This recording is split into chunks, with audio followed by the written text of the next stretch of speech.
Dramily.com, unlimited drama series. My girlfriend texted, "Having lunch with Jacob. Just call an Uber." I was still bleeding on the highway after a car crash. She was still enjoying her meal with her beloved best friend until a cop arrived at her table to deliver my emergency message. The irony wasn't lost on me.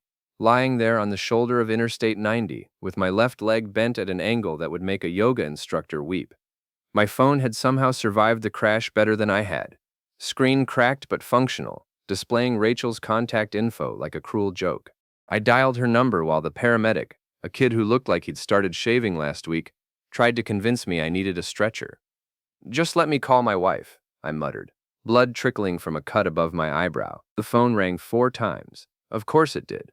Rachel Harmon, hospital administrator, keeper of my emergency contact information, couldn't be bothered to answer on the first ring when her husband of 15 years was decorating the asphalt with his DNA.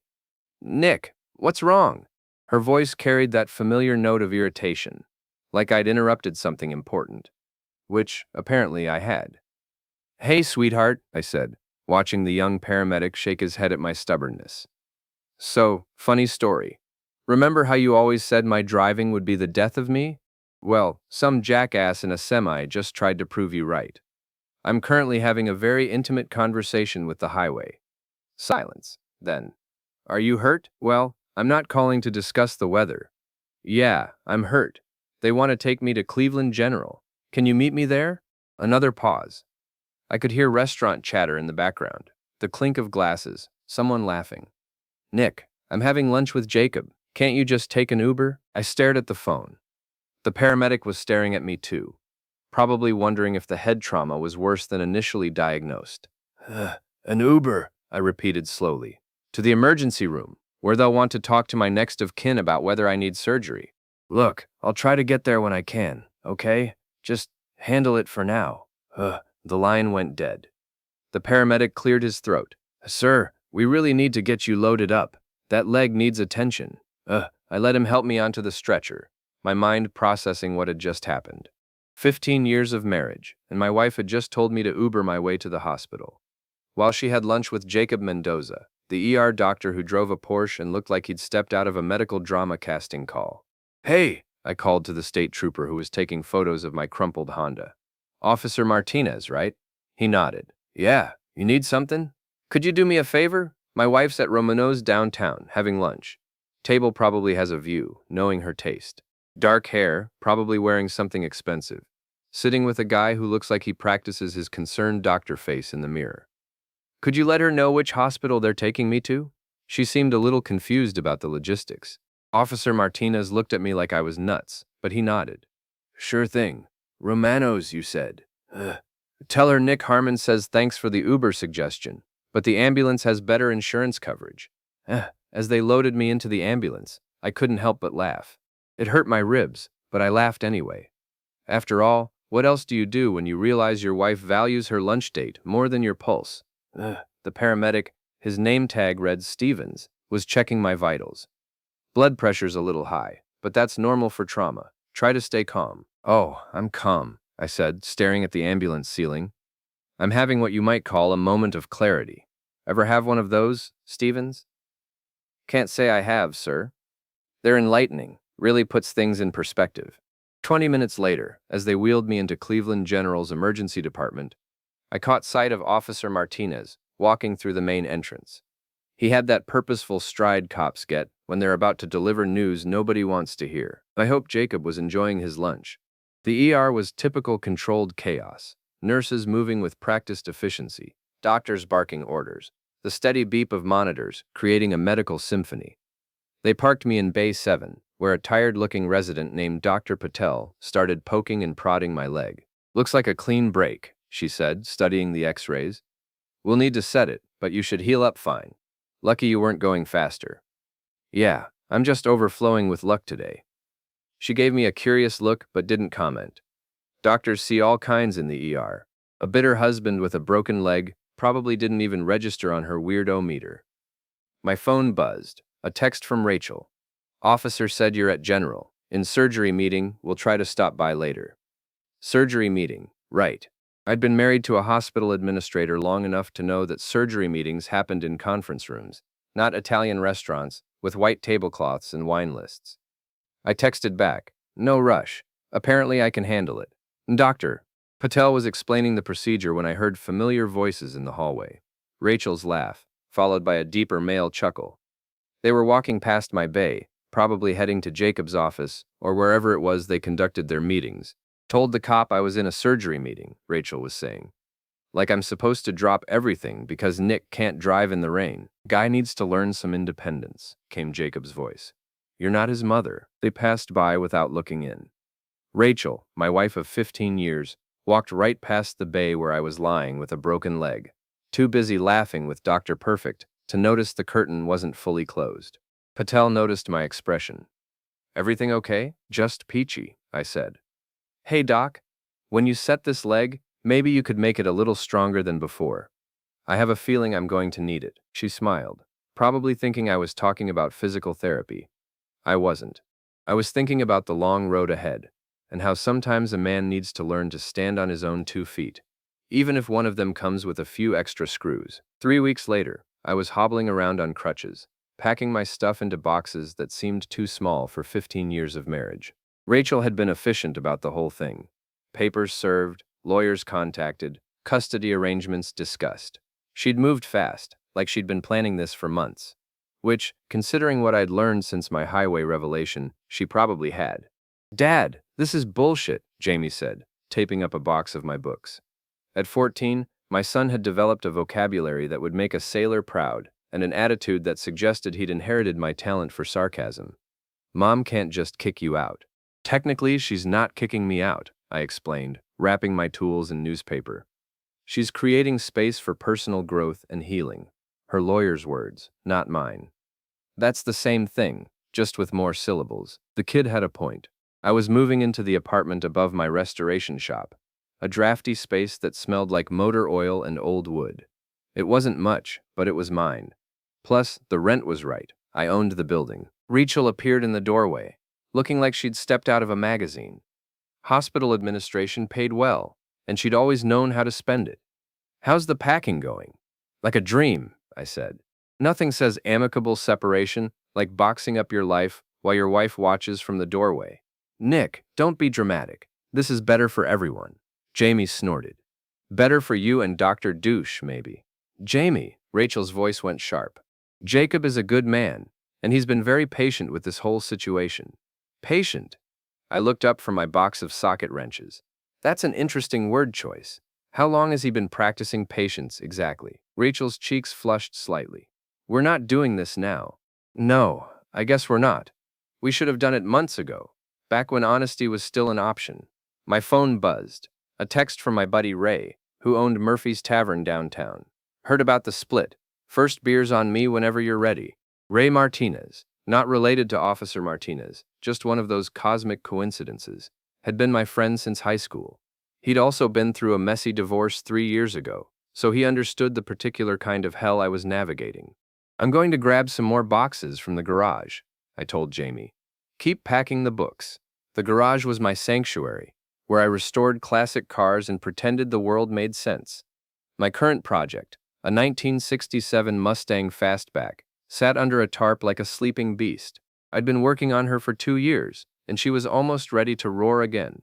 I was digging through storage shelves when I heard voices from the kitchen window above. Rachel and her friend Tessa, having one of their coffee chats that always seemed to involve dissecting someone's life. "Told you this would happen eventually," Tessa was saying. "Nick's a good guy, but he's not exactly ambitious."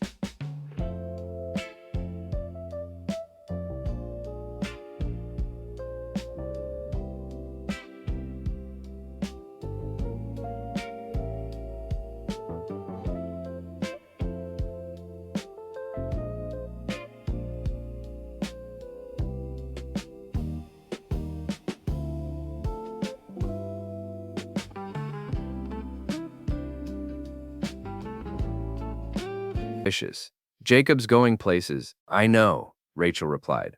"I just feel bad about the timing, the accident and everything." "Please. He had a broken leg, not brain surgery. You can't put your life on hold because your husband can't handle highway driving."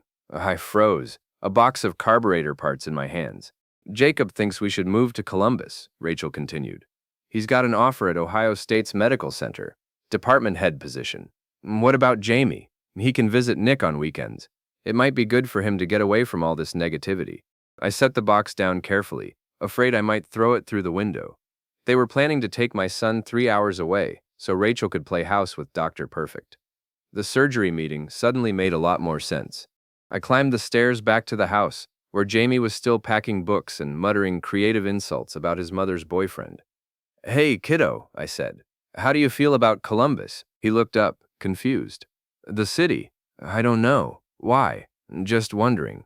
You ever think about living somewhere else? Not really. All my friends are here. My school, your shop. He paused, studying my face. Dad, what's going on? Before I could answer, Rachel walked back in, Tessa trailing behind her like a perfectly coiffed shadow. Oh, hi Nick, Tessa said with that fake sweetness she'd perfected. Sorry to hear about everything. Are you? I asked, because you sound pretty thrilled. Nick, Rachel warned. No, it's okay, Tessa continued. I just think it's healthy when people recognize they've grown apart. Some marriages just run their course. Run their course, I repeated, like a prescription or a gym membership. Exactly, you get it. Jamie was watching this exchange like a tennis match, his eyes getting wider with each volley. So when did you first notice our marriage had run its course, Tessa? Was it before or after you started covering for Rachel's lunch dates? The temperature in the room dropped about 10 degrees. I think you should focus on moving forward, Tessa said, her voice tighter now. Dwelling on the past isn't healthy. You're right, I said, grabbing another box. The past is so messy. All those inconvenient things like wedding vows and family commitments. Much easier to just start fresh. Rachel was giving me her warning look, the one that used to make me back down. Not today. Jamie, I said. Why don't you help me load these boxes in the truck? We can grab pizza afterward.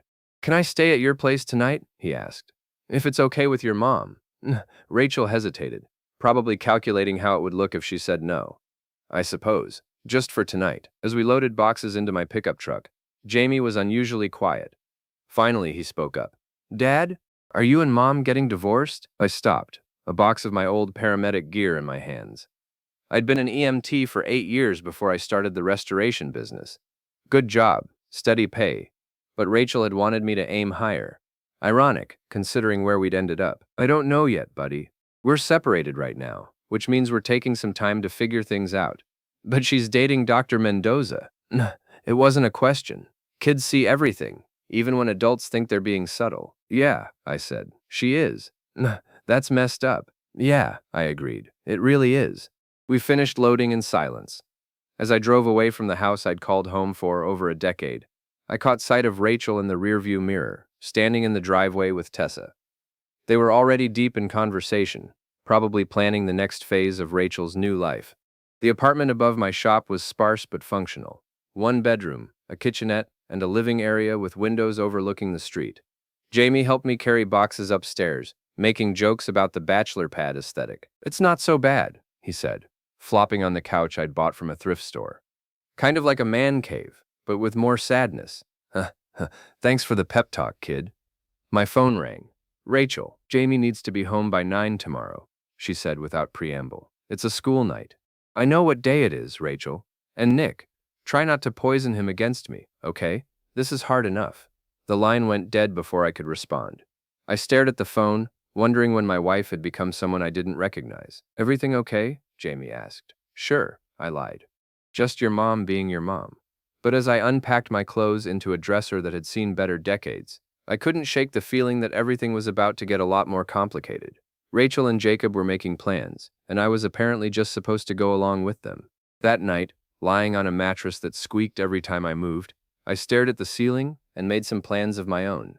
2 months into my new life as a weekend dad and full-time bachelor, I got an unexpected invitation.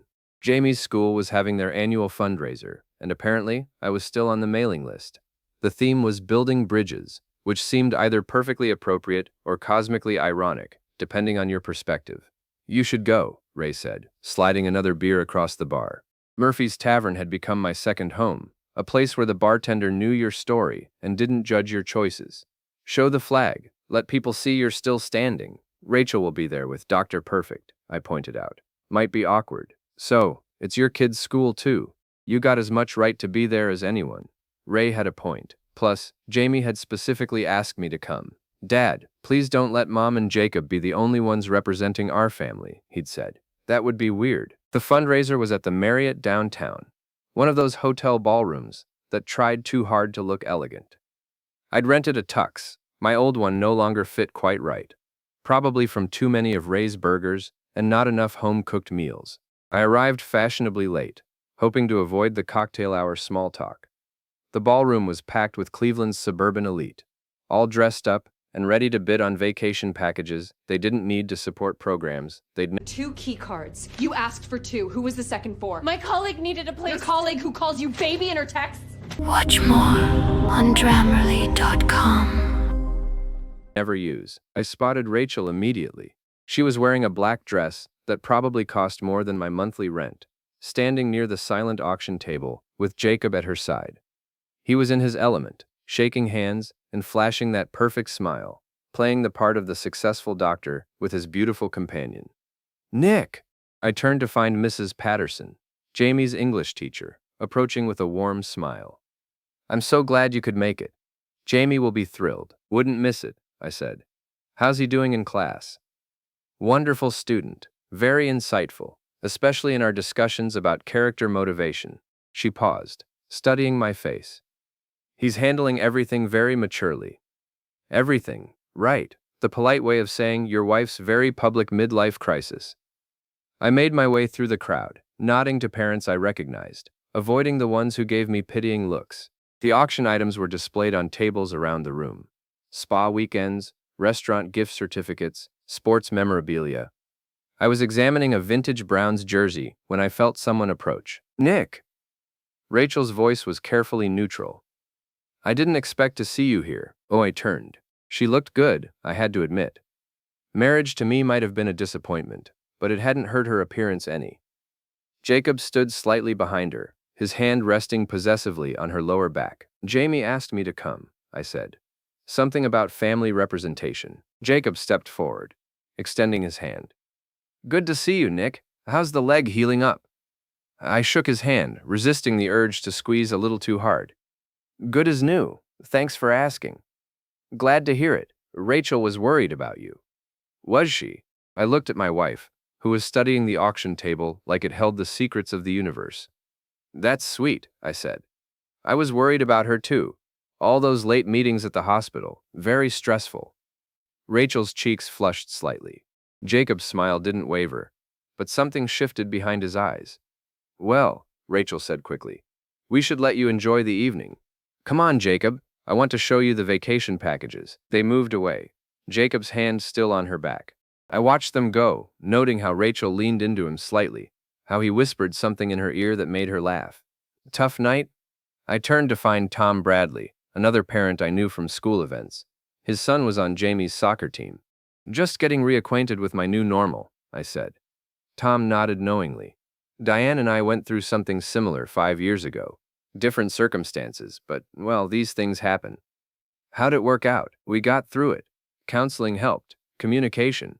He paused. Of course, we both wanted to get through it. That makes a difference. Before I could respond, the lights dimmed and a voice called for attention.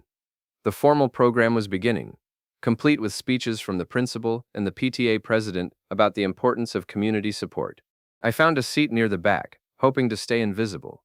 But as the principal introduced the evening's special guests, prominent community members who'd made significant donations, I heard a familiar name, Dr. Jacob Mendoza, who recently joined our school health advisory board and has generously donated his time and expertise. Jacob stood, waving to polite applause. Rachel beamed beside him, playing the proud girlfriend. I felt my jaw clench. The principal continued. Dr. Mendoza will be speaking about the importance of health education in our schools. Jacob made his way to the podium, all confidence and charm. He launched into a speech about childhood obesity and the need for better nutrition programs, hitting all the right notes about community responsibility and investing in our children's future. As someone who's new to this community, he said, I'm impressed by the dedication I see here tonight. These children are lucky to have parents who care so deeply about their education and well-being. New to the community. Right. New enough that he probably didn't know most of these people had watched me coach Little League and volunteer for school fundraisers for years. New enough that he felt comfortable moving in on another man's family without a second thought. I pulled out my phone and opened the voice recording app. Call it paranoia, but something about Jacob's speech felt rehearsed, like he was auditioning for a role. Education is about more than just academic achievement, Jacob continued.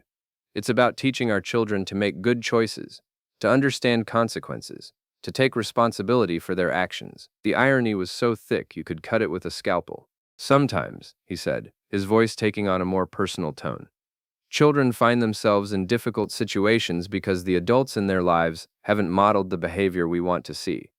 That's why it's so important for us to step up, to provide stable, positive influences. I stopped recording and stared at the phone. Was he talking about me? In front of 300 people who knew my family. The applause was enthusiastic. Jacob returned to his seat, where Rachel squeezed his hand and whispered something that made him smile. I sat there for another 20 minutes, watching the auction results roll in, listening to more speeches about community values and family support. When they announced the final fundraising total, a record amount, thanks in part to Dr. Mendoza's generous contributions, I'd had enough. I was heading for the exit when I ran into Jamie in the hallway. He was with a group of kids, probably sneaking away from the adult festivities. "Dad, you came!" He seemed genuinely happy to see me. "Told you I would. How's it going?" "Boring, but Mom's happy. She and Dr. Mendoza donated like $5,000. $5,000. On a teacher's salary, that would have been a stretch for us. Apparently, dating a doctor came with financial benefits." "That's generous," I managed. "Yeah, he's been buying her lots of stuff lately. Jewelry, clothes, that new purse she carries everywhere." Jamie paused. "It's kind of weird, actually." "How so?" "I don't know. It's like he's trying too hard, like he's proving something." Out of the mouths of babes, my 14-year-old son had picked up on something that apparently escaped the adults in the room. "Well," I said, "some people express themselves differently. I guess. You heading home?" "Yeah, school night, right?" "Right. See you this weekend?" "Absolutely. We'll work on the Mustang some more." Jamie's face lit up. The car restoration had become our project, something that belonged just to us. Rachel had always complained about the time and money I spent on it.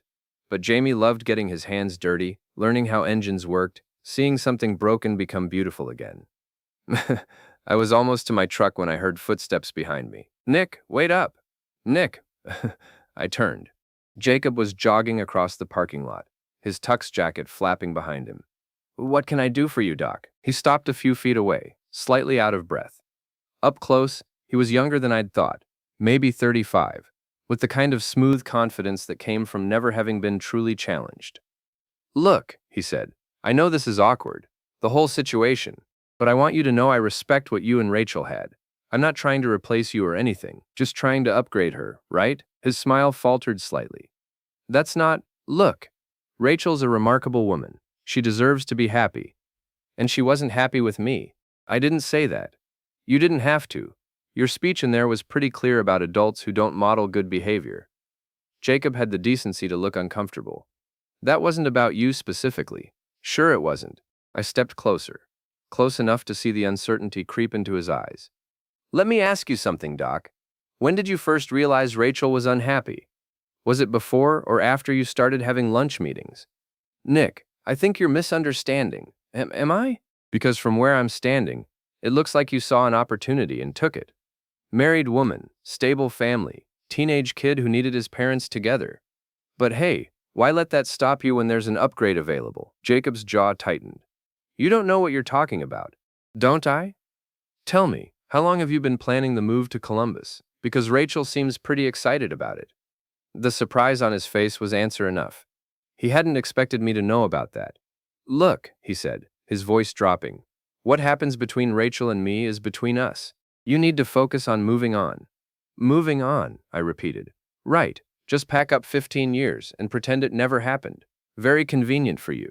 It's convenient for everyone. Rachel's happy, I'm happy, and eventually you'll be happy too. Jamie will adjust. Jamie will adjust."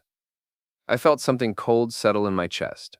"You know what, Doc? You're right about one thing. Jamie will adjust. Kids are resilient that way. But here's what you might not understand about kids. They remember everything. Every broken promise. Every time an adult let them down. Every moment when they realized the people they trusted were just looking out for themselves. Jacob's confidence was starting to crack around the edges.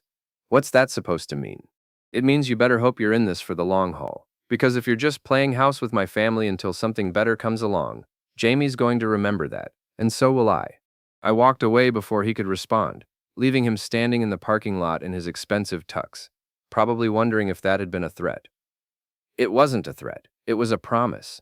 As I drove home through the empty streets, I thought about Jacob's speech, about modeling good behavior and taking responsibility for your actions. He was right about one thing. Children did learn from the adults around them. Jamie was about to get an education in what happened when someone messed with his family. And Dr. Jacob Mendoza was about to learn that not everyone was as easy to replace as he thought. The envelope was sitting on my windshield when I came out of Murphy's Tavern Thursday night, tucked under the wiper blade like a parking ticket. But parking tickets don't usually come in cream-colored envelopes with law firm letterhead. I opened it right there under the streetlight, Ray watching from the doorway of his bar. Petition for dissolution of marriage and custody modification, I read aloud. Well, that's a hell of a way to end the evening. Ray walked over, squinting at the papers. What's it say? The usual. Irreconcilable differences, division of assets, and… I flipped to the second page. Full physical custody of the minor child, with supervised visitation for the non-custodial parent. Supervised visitation? What the hell does that mean? It means Rachel thinks I'm unfit to be alone with my own son. I folded the papers and shoved them in my jacket pocket. Apparently my recent erratic behavior and emotional instability make me a risk. That's bullshit, Nick. You're the most stable guy I know. Tell that to her lawyer. One Martin Kessler, attorney at law. I'd heard of Kessler. He advertised on late-night TV, promising to fight for your rights in personal injury and divorce cases. Real bottom-feeder stuff. You need a lawyer, Ray said. I need a drink first, then a lawyer. We went back inside, where Ray poured me a double whiskey and slid it across the bar. The tavern was nearly empty. Just me, Ray, and an old guy named Pete who'd been nursing the same beer for 2 hours. When's the court date? Ray asked. I pulled out the papers again. 3 weeks. Preliminary hearing to determine temporary custody arrangements. I took a long sip of whiskey. She's moving fast. Any idea what brought this on? I thought about my conversation with Jacob in the parking lot, about the look on his face when I mentioned Columbus. I think I might have rattled someone's cage at the fundraiser. My phone buzzed. A text from Jamie. Dad, can you call me? Something's wrong. I stepped outside to call him back. He answered on the first ring. Dad? Thank God. I think Mom's lost her mind. What happened? She just told me about the custody thing. Said you might not be able to have me on weekends anymore because you're going through some things. What the hell does that mean? I closed my eyes.